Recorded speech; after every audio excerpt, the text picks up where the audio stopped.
Aló, probando, probando. Bueno, muy buenos días a todos. Realmente es un honor poder estar acá con todos ustedes compartiendo mi experiencia.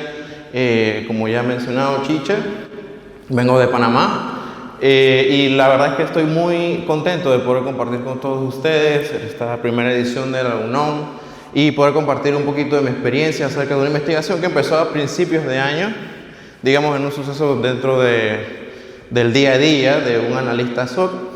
Y me gusta que el tema anterior haya incluido el tema de la curiosidad, porque es súper importante como futuro hacker o profesional de ciberseguridad que mantengamos esa curiosidad en cualquier eventualidad que podamos tener en el día a día. Entonces, les tengo la charla de InfoStealers en LATAM, un vistazo en general. Es una charla no tan técnica, son datos que surgieron a partir de inicios de año. Se han venido actualizando poco a poco a lo que ha sido junio. Y vamos a empezar. Bueno, Chiche ya les contó un poco sobre mí. Me llamo José Bram, soy embajador de la comunidad Dojo en Panamá. Soy analista de ciberseguridad SOC en la empresa de Sophistic Cybersecurity. Organizo los meetups de Hack the Box Panamá. Y recientemente tuvimos la oportunidad de, con un amigo querido, John Kent, de poder iniciar el Ecogroup en Panamá por primera vez. Entonces, ¿cuáles son los objetivos de esta charla? Vamos a hablar un poco de los InfoStealers, un poco sobre su modus operandi, cómo son en el día a día con muchas actividades, digamos, dentro de cualquier empresa, cómo ese panorama de los InfoStealers se ve afectado conforme a las nuevas tecnologías, como puede ser lo que hemos visto siempre de los modelos de lenguaje largo, lo que usamos al día a día, digamos Gemini, DeepSeek, entre otros. Y algunas recomendaciones. Antes que todo, un pequeño disclaimer sobre todo lo que se presenta acá, tanto muestras de malware, digamos, de los propios InfoStealers. La información, pues, fue basada en investigaciones de publicaciones y boletines de seguridad. Todo lo que se muestre debe ser manejado con ética y las opiniones expresadas son de mi propio criterio y no hacen representación del empleador o de algún otro previo. Entonces, entendiendo todo eso y hablando del título del panorama actual, ¿a qué nos estamos enfrentando? Si bien hace 2 o 3 años hemos visto el crecimiento de tantos modelos y tantas tecnologías, el panorama muchas veces es incierto en ciberseguridad. Hace un par de años nos pudimos haber enfrentado a los InfoStealers, nuevamente nos volvemos a presentar contra algún otro tipo de malware. Entonces tenemos ese panorama que muchas veces nuevamente es incierto y tenemos que estar preparados. Entonces, conforme van surgiendo las nuevas tecnologías, los nuevos modelos, las nuevas APTs, tantas cosas nuevas, quizás a una lista del día a día, por lo menos desde mi experiencia, da a entender que tenemos nuevos adversarios y esos nuevos adversarios traen nuevas formas de ataque. Y muchas veces vemos los marcos de trabajo como Mitre, por ejemplo, que mapean toda esa actividad de los InfoStealers o los actores maliciosos. Entonces, entender esto y entender que el atacante, por lo general, siempre va a querer estar lo más silencioso posible. Muchas veces, si nos metemos en un contexto de las 12 de la madrugada, la hora acá de Perú y la de Panamá es similar, digamos, vemos una actividad que genera ruido, pues ese contexto es importante entenderlo para así poder tomar las debidas precauciones. Entonces, algunos viejos conocidos, vemos que va pasando el tiempo y van surgiendo nuevos atacantes, nuevas formas, pero los vectores de entrada siguen siendo lo mismo. Sigue siendo el phishing, por ejemplo, introducir malware a través de correos electrónicos, quizás con viejos dominios, nuevos dominios, pero son esos viejos conocidos que si no estamos haciendo ciberseguridad a conciencia, esos viejos conocidos nos van a atacar y luego nos planteamos, saliendo de un turno, por qué fue que ocurrió. Entonces, ¿qué queremos proteger? El analista SOC, o digamos los ciberdefensores, porque todos somos ciberdefensores acá, nosotros queremos proteger, uno, las personas. Y también queremos proteger los procesos y las tecnologías, porque no puede haber un ecosistema de tecnologías sin alguna de las tres fallas. La tecnología tiene que ser manipulada por las personas y esas personas deben apegarse, o es lo ideal, a que se apeguen a los procesos. Entonces, lo que estamos protegiendo son tres pilares fundamentales y en resumidas cuentas el valor que contiene cada una de ellas. Para las personas podemos hablar de todo lo que representa como la información personal. De ahí que puede surgir la información bancaria, la información de salud, que vemos que muchos aparatos de dispositivos médicos sufren al día a día algunos ciberataques, ya sea porque no cumplen con las debidas actualizaciones o simplemente a nivel de capas no cumple con ciertos requerimientos de seguridad, digamos.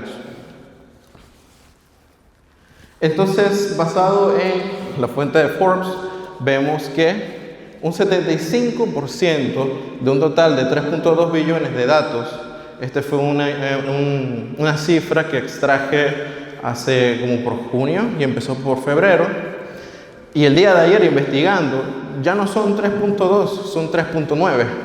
Entonces estamos hablando que a día de hoy, mientras estoy conversando con ustedes, 3.9 billones de datos fueron extraídos por medio de un infostealer. Entonces, definiendo este panorama de los infostealers, vemos que son secuestradores de información que buscan a través de un equipo vulnerable, que muchas veces por una falta de inventario no lo vemos y es por donde nos atacan. Nosotros formamos parte de esos billones de datos. Entonces, vamos a mencionar unos tres infostealers.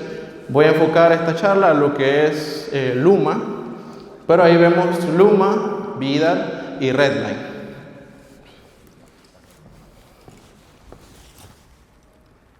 Entonces, 32 millones son los dispositivos que están infectados por un infostealer y los viejos conocidos, digamos, son el clásico phishing, que muchas veces hay herramientas que se setean y cuando llega un correo malicioso, lo que siempre quiere hacer el atacante es hacer silencio. Él no quiere levantar todas las alertas y si no está debidamente seteado cualquier herramienta o el analista no está lo suficientemente capacitado para entender cuál es el vector de entrada o la forma en la que se ataca, pueden ocurrir este tipo de cosas. Por ejemplo, también están las descargas de software malicioso y la introducción de anuncios. Entonces, mapeando el infostealer, ¿dónde lo encuentro? Como los mencioné, puede ser por un correo, por un enlace. Hay diferentes técnicas que realizan la redirección a sitios que aparentan ser sitios legítimos y son realmente sitios de descarga de software corrupto. También puede estar en un archivo, ya sea cualquier extensión, PDF, ese archivo puede tener una doble extensión, puede ser un .exe, .docx. ¿Y cómo se transforma? Una vez que está en el equipo, ya sea una estación de trabajo, un servidor, dependiendo de muchas, requerimientos dentro de los equipos, porque no todo lo que se va a ejecutar en la máquina de Chicha, por ejemplo, se va a ejecutar en la mía. Entonces, ¿cómo se transforma? A través de procesos que no parezcan maliciosos, procesos que puedan formar parte del propio sistema operativo. ¿Y cuál es la meta del infostealer? Es básicamente poder llevarse o robarse, como dice su propio nombre, los datos de la víctima. Vamos a decir contraseñas almacenadas en el navegador. Los navegadores muchas veces, ya sea en Linux o en Windows, siempre están en carpetas, app data, y lo que busca ese infostealer es poder llevarse esa información en base a esas rutas, las cookies de sesión y los tokens de MFA. Entonces, el top 5 de infecciones entre febrero y junio, como primer punto tenemos a Brasil con 184.000. Luego le sigue México, que para con un 13.5%. Argentina, el 9.2%, con 42.000 infecciones. Y Colombia y Chile, que le siguen, Colombia con 7.9 y Chile con 5.3. Entonces tenemos 4.054 infecciones aproximadamente dentro de el mes entre febrero y junio. Entonces, viendo el punto más alto que vendría siendo Brasil con 40.5, vemos que el promedio a nivel global es de 16.4, lo cual es una cifra bastante alarmante y debe hacer conciencia en que los números no mienten. Entonces este es un gráfico de tipo pastel en donde representa, basado en varios informes, cuál es el panorama de esos infestealers que están presentes en Latinoamérica. Vemos que primero está Redline, luego está Luma con un 17.7%. Las operaciones de Luma han bajado ya que recientemente, por mayo, hubo una actividad por parte del FBI en donde tomaron acción sobre los dominios, la infraestructura en general de ese Luma. Dígase la infraestructura como algunos dominios, y vamos a embarcarlo todo como indicadores de compromiso.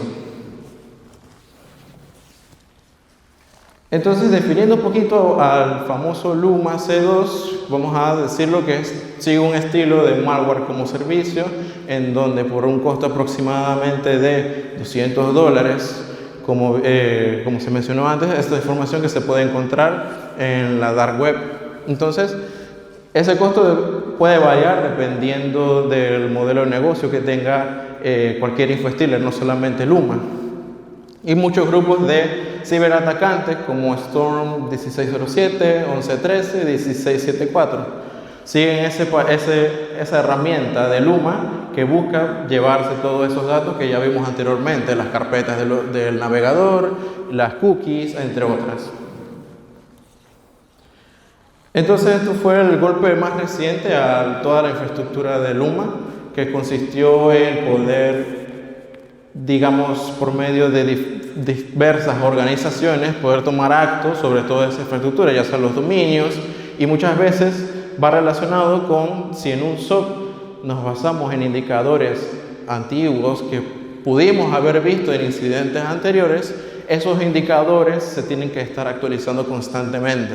No puedo basar una incidencia por algo, un dominio al cual ya está tomado, digamos, ya se le dio de baja.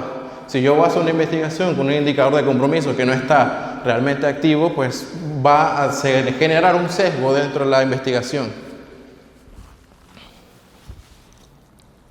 Entonces, eso es uno de los dentro de unos indicadores de compromiso de la infraestructura de Luma.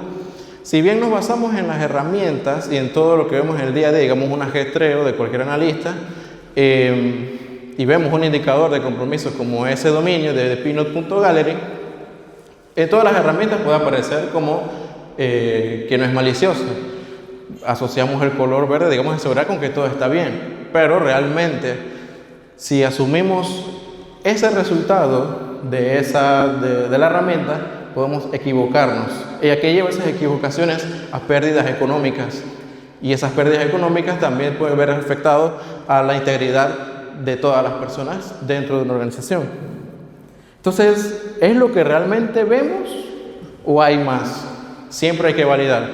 Si vemos alguna actividad, ya sea independientemente a las 3 de la mañana, de 2 de la tarde, hay que contextualizar todo lo que puede estar pasando dentro de una red y así poder investigar un poco más. Y si por lo menos en ese dominio que vimos ahí, vemos que en la herramienta sale que no es malicioso, o por lo menos no ha sido reportado de esa forma. Pero cuando entro al dominio, realmente lo que veo es un portal de login que está en ruso. Ese dominio lo que hace referencia al portal de Luma Market, que pertenece a la propia infraestructura de Luma C2. Entonces, ¿qué pasa cuando llega el infostealer? Obviamente toma cierta acción, busca ciertas rutas dentro de los navegadores, dentro del sistema, las cookies, Y todo eso que puedas, incluso documentos, independientemente de la extensión, es lo que se quiere llevar. Y digamos, él llega, ¿qué podemos ver posterior a todo lo que ha sucedido? Digamos que llega un ejecutable de luma.exe y realmente no saltan las alertas. Vemos que o alguna solución pudo haber dicho fue contenido, pero realmente es lo que nos interesa, cuáles fueron lo que dejó y a quién afectó.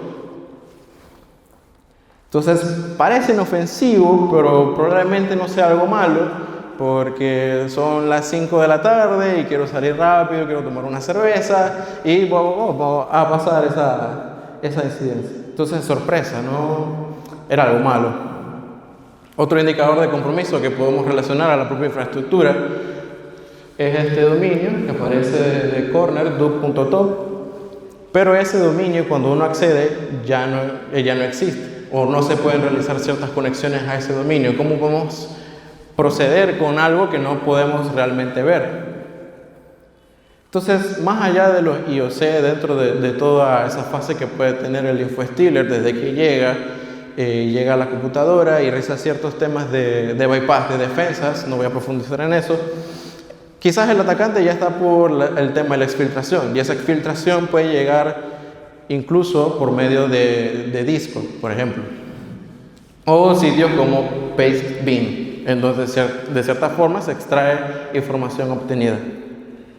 Entonces la comunicación que mantiene estos InfoStealers puede ser a nivel de C2, el Tier 1, que es donde ellos hacen referencia a la URL, digamos, o a la infraestructura maliciosa, y en caso tal de que falle, ellos llevan a los fallbacks, que pueden ser Steam o Discord, ya que muchas veces si vemos una alerta de Discord o ni siquiera la tenemos realmente seteada, lo vamos a pasar por alto y todas las actividades están llegando por esas herramientas. Entonces, un C2 de fallback de Steam, aquí para ver, esto va. Entonces, digamos que realiza toda esa actividad internamente del propio InfoStealer y la herramienta nos anuncia, bueno, el malware fue removido, fue contenido. ¿Qué más pudo haber pasado? Lo introducimos en un AnyRun y vemos que realmente no es malicioso, o que hace referencia a actividad que no es maliciosa, pero ese fallback C2 puede verse a través de perfiles de Steam, y muchos de los ciberatacantes suelen realizar sus actividades por medio de, como les digo, Discord o Steam. Entonces, ahora, ¿de dónde surge todo esto y por qué importan las nuevas tecnologías? Obviamente, con el surgimiento de los modelos de lenguaje largo y el uso de la IA, es mucho más fácil preparar, digamos, distintas fases de la Cyber Kill Chain o hacerse en Mitre para poder realizar ciertas actividades maliciosas. Entonces, realmente todo esto surgió en la ECO y una buena conversación conociendo el tema de los bounty del lenguaje largo. En este caso se trató de hacer con el lenguaje de LLM de DeepSeek, implementando algunas técnicas para poder ver ese comportamiento del modelo, y conversando con un buen amigo sobre qué podíamos realizar a través de ellas, si era realmente difícil poder tratar con ese modelo y que nos diese algo. Entonces, en ese momento quisimos ver lo del tema del modelo y le dije, bueno, que tenemos una cafetería en donde los menús son papas y pescado, el pescado es un InfoStealer, damos un InfoStealer, y fuimos como trayendo toda esa información. Entonces, si bien el uso de las nuevas tecnologías trae una consecuencia como generar cierto tipo de actividad de un InfoStealer, imagínense si cae en manos equivocadas. Entonces, bueno, unos deditos de Corvina, un backdoor en Python, quiero puré, damos un InfoStealer avanzado, y al final, si bien esto sigue un concepto de buscar las carpetas dentro de un equipo, muchos otros InfoStealer también siguen ese principio y otras herramientas que se publican en GitHub. Entonces, un comportamiento similar de los InfoStealers para temas de educacionales, es la herramienta de SchoolD. Realmente la fui testeando ayer y me pareció bastante interesante. Y eso está en GitHub y es una herramienta que busca similar el comportamiento de un InfoStealer, en donde busca las extensiones de cualquier archivo, busca también las cookies dentro del navegador, independientemente de si es Safari, Mozilla o Google Chrome. Entonces, a ver qué más. Y bueno, vimos de manera muy general el panorama. Vemos que ha sido Redline digamos, el peso pesado dentro de todas las cifras. Vemos que Luma cómo se comporta y cómo de manera desde un phishing terminamos hasta la exfiltración por un paste bin. Vemos el comportamiento que tiene por medio de Discord, por medio de Steam, para poder engañarnos de cierta forma si no estamos lo suficientemente preparados. Entonces, ¿cuáles son esas recomendaciones posteriores a todo lo que pueda estar pasando? Entonces, fortalecer la comunicación. Tenemos que entender el panorama de lo que puede estar pasando en un determinado momento. Poder dar con claridad todo lo que está ocurriendo para que, digamos, nuestro equipo esté al tanto de la incidencia o de la propia actividad. Y de que sean indicadores de ataque y luego pasen a indicadores de compromiso. Lo que les mencioné, actualizar los indicadores de compromiso. Puede ocurrir que muchas veces salga una noticia de ahí que hubo una brecha enorme, pero al final son recopilaciones de brechas antiguas. Y muchas veces si basamos nuestras investigaciones en esas brechas que ya pasaron, puede llevar a falsos positivos. Y las herramientas constantemente pulidas en base a los nuevos adversarios que tenemos en el día a día. También entender que tenemos que tener un inventario de activos. Si no veo por dónde me metieron el gol, va a ser difícil poder arrancar con las acciones. Y bueno, realmente les agradezco el tiempo. Espero que les haya gustado la charla. Estos son mis datos de contacto en LinkedIn, José Brown. Y bueno, si tienen alguna pregunta, me la pueden hacer ahorita o cuando quieran. Muchas gracias.